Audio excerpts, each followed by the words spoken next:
জুলাই বিপ্লবের পর প্রথম জাতীয় সংসদের অধিবেশন শেষ হইল। এই সংসদ নিয়ে জনগণের অনেক আশা ছিল।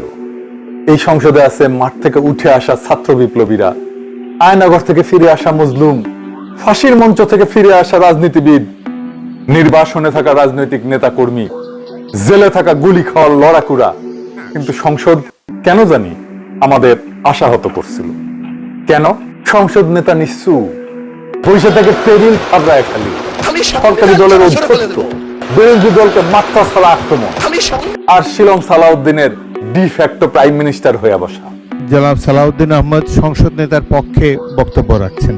মাননীয় স্বরাষ্ট্রমন্ত্রী। মাননীয় স্পিকার, আপনাকে ধন্যবাদ। ইয়েস মাননীয় স্পিকার, আমি মাননীয় সংসদ নেতার পক্ষে বক্তব্য রাখছি।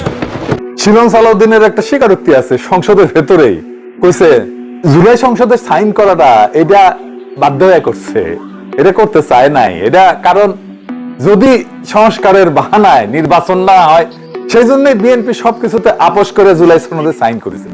শুনেন, কিন্তু মাননীয় স্পিকার, আমাদের একটা তাগাদা ছিল যে এরা সংস্কারের বাহানায় যদি নির্বাচনটা না হতে দেয়, সেজন্য আমরা সবকিছুতে আপোষ করে জুলাই জাতীয় সনদও স্বাক্ষর করেছি। আমরা একত্রিত হয়েছি, সমঝোতা হয়েছে এবং নির্বাচনের স্বার্থে আমরা অনেক কথা বলি নাই। বুঝছেন, শুনছেন, সংস্কারের কোনো কমিটমেন্ট ছিল না, ছিল নির্বাচনের চাপ। এটা হঠাৎ বলে নাই শিলং সালাউদ্দিন, আগে থেকে শুরু হয়েছে এটা।